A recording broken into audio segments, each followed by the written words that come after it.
Hello বন্ধুরা, good afternoon and welcome back to my channel.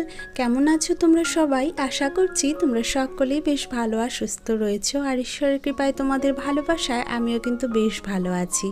আজ হলো মঙ্গলবার, আর এখন ঘড়ি কাটার সময় হচ্ছে বিকেল ওই 4:30 মতো। তো আজকে ব্লগটা এখন থেকেই তোমাদেরকে সঙ্গে করে নিয়ে শুরু করছি। আশা করছি প্রতিদিনের মতন আজকে ব্লগটিও তোমাদের বেশ ভালো লাগবে।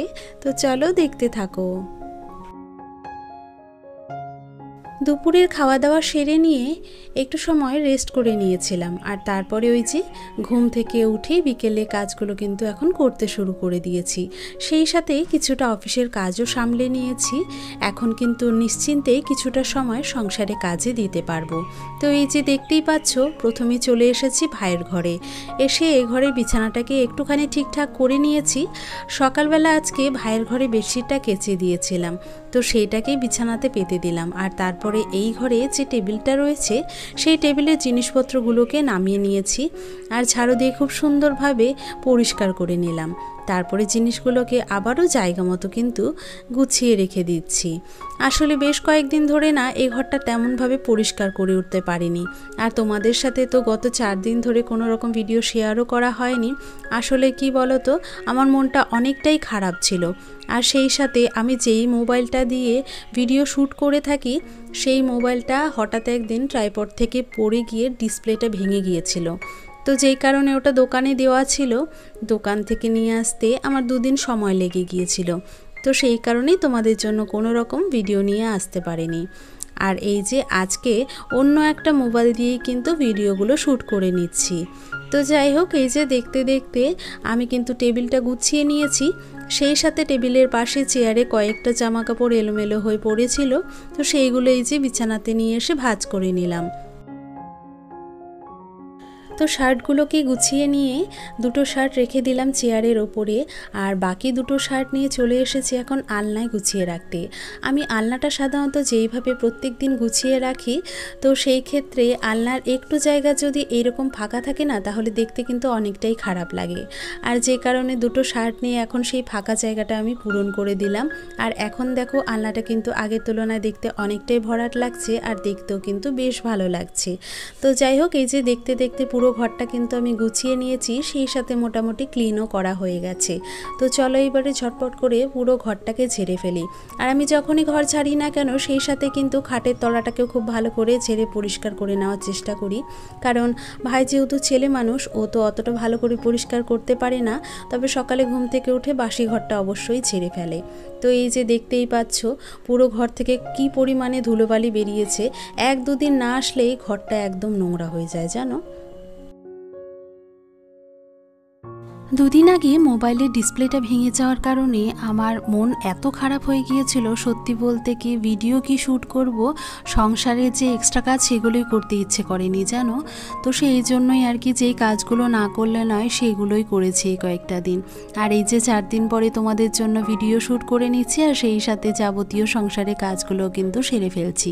তো এই যে দেখতে দেখতে আমার ঘর আর বারান্দা পুরোপুরি কিন্তু ক্লিন করা হয়ে গেছে। সেই সাথে দেখো ঘরটা কি সুন্দর গুছিয়ে নিয়েছি। তো পুরো ঘরটা তোমাদের একবার দেখিয়ে দিচ্ছি। ঘরটা কেমন লাগছে সেটা তোমরা অবশ্যই কমেন্ট বক্সে জানাতে ভুলো না। তো এই যে ওদিকে ভাইয়ের ঘরের কাজ পুরোপুরি কমপ্লিট করে নিয়ে এখন চলে এসেছি আমার ঘরে। তো দেখতেই পাচ্ছ আমার ঘরের অবস্থাটা ঠিক কেমন হয়ে রয়েছে। এ কটা দিন ওই যে বললাম তেমন কোনো এক্সট্রা কাজ করিনি। প্রথমে এ ঘরে বিছানাটাকে একটুখানি চলো ঠিকঠাক করে নিই। তো দেখতেই পাচ্ছ বিছানার ওপরে রয়েছে ল্যাপটপ, যেহেতু আমাকে অফিসের কাজকর্ম এখানে বসেই দেখতে হয়, তো সেই কারণে ল্যাপটপটা এখানে অন অবস্থায় রয়েছে। আর সেই সাথে কত ধরনের সরঞ্জাম রয়েছে দেখতেই পাচ্ছ, মোবাইল চার্জার থেকে শুরু করে ল্যাপটপ চার্জার, তার সাথে ডায়েরি, পেন, আরও অনেক কিছু রয়েছে। তো এইগুলোকে একটা একটা করে আমি এখন একটা জায়গায় করে নিয়েছি। তো চলো এগুলোকে অন্য একটা জায়গায় রেখে দিয়ে আসি। তো ওগুলোকে রেখে এখন আমি পুরো বেডটাকে খুব সুন্দরভাবে ঝাড়ু দিয়ে দেখো ক্লিন করে নিচ্ছি। আসলে কি বলো তো, বিছানাটা যদি পরিষ্কার পরিচ্ছন্ন না থাকে না, দেখবে একদমই কিন্তু ভালো লাগে না। আর এই যে পাশে সোফাটা রয়েছে, সোফার ওপরে দেখো কত কিছু রেখে দিয়েছি। দুপুরবেলা একটুখানি বেরিয়েছিলাম, তো ড্রেসগুলোকে খুলে এখানেই রেখে দিয়েছিলাম, জায়গা মতো একদমই গুছিয়ে রাখতে পারিনি। তো এই যে এখন সেইগুলোকে নিয়ে গিয়ে আমি বাইরে রেখে এসেছি, কারণ ওটাকে ধুয়ে দিতে হবে। বেশ কয়েকদিন ধরে সোফাটাকে ক্লিন করা হয়নি বলে সোফার কভারটাকে নামিয়ে নিলাম, আর সেই সাথে কভারটা খুব ভালো করে ঝেড়ে নিয়েছি। আর একটুখানি ঝাড়ু দিয়ে সোফার এপাশ ওপাশটা খুব ভালো করে কিন্তু ঝেড়ে নিলাম। এতে করে সোফাটা পুরোপুরি ক্লিন হয়ে গেল। আর এখন দেখতেই পাচ্ছ খুব সুন্দরভাবে কিন্তু আবারও সোফার ওপরে এই কভারটাকে পেতে নিচ্ছি। আসলে এই কভারটা একটুখানি বুদ্ধি করে আমি কিনেছিলাম, কারণ আমি জানি যে আমার সোফার মাপটা ঠিক কতখানি হবে। তো সেই মাপ অনুযায়ী কিন্তু আমি সোফার কভারটা কিনেছিলাম। তো দেখতেই পাচ্ছ সোফার কভারটা কিন্তু আমার সোফার সাথে একদমই ঠিকঠাক ফিট হয়েছিল। তো যে কারণে সোফাটা হয়তো দেখতে অনেকটাই ভালো লাগে। তো যাই হোক, সোফাটাকে খুব ভালো করে গুছিয়ে নিয়েছি, সেই সাথে ক্লিনও করে নিয়েছিলাম। তো এইবারে চলো পুরো ঘরটাকে খুব ভালো করে ঝেড়ে ফেলি। এতক্ষণ পর্যন্ত যে সকল বন্ধুরা আমার আজকের এই ভিডিওটি ধৈর্য সহকারে দেখেছো, আমি ধরে নিতেই পারি যে ভিডিওটি তোমাদের ভালো লেগেছে। আর যদি ভিডিওটি ভালো লেগে থাকে প্লিজ ভিডিওটিতে একটি লাইক আর সেই সাথে একটা মিষ্টি কমেন্ট করে জানাতে পারো। আর সেই সাথে যদি কোনো নতুন বন্ধু প্রথমবার আমার চ্যানেলে ভিজিট করে থাকো বা প্রথমবার আমার ভিডিওটি দেখে থাকো, তোমরা চাইলে আমার চ্যানেলটি সাবস্ক্রাইব করে আমার এই ছোট্ট পরিবারের পাশে এসে দাঁড়াতে পারো। আর যে সকল বন্ধুরা অলরেডি এই কাজটি করে দিয়েছো তাদেরকে অসংখ্য অসংখ্য ধন্যবাদ এইভাবে আমার পাশে থাকার জন্য আর এইভাবে আমাকে এগিয়ে নিয়ে যাওয়ার জন্য। আর এই তো বন্ধুরা দেখতে দেখতে পুরো ঘরটা গুছিয়ে নিয়েছি, আর সেই সাথে কিন্তু ক্লিনও করে নিলাম। এবারে চলো রুমের ফার্নিচারগুলোকে একটুখানি ডাস্টিং করে ফেলি। তো প্রথমে দেখতেই পেলে ড্রেসিং টেবিলের কাজটা আমি খুব ভালো করে কিন্তু পরিষ্কার করে নিয়েছি। আর সেই সাথে এই ঘরে যে আলমারিটা রয়েছে আলমারিটাকেও কিন্তু খুব সুন্দরভাবে কলিন দিয়ে ক্লিন করে নিলাম। ড্রেসিং টেবিলের সামনের দিকে যে কয়েকটা জিনিস রয়েছে বা শোপিস রয়েছে সেগুলোকে নামিয়ে খুব ভালো করে পরিষ্কার করে আবারও জায়গা মতো শোপিসগুলোকে রেখে দিলাম। সেই সাথে ড্রেসিং টেবিলের এপাশে ট্রের মধ্যে আমাদের প্রতিদিনের যে জিনিসগুলো রয়েছে, ক্রিম, তেল থেকে শুরু করে আরও অনেক কিছু, তো সেইগুলোকে নামিয়ে খুব সুন্দরভাবে পরিষ্কার করে আবারও কিন্তু এই ট্রেটার মধ্যে আমি আমার জিনিসগুলোকে এইভাবে গুছিয়ে রেখে দিচ্ছি।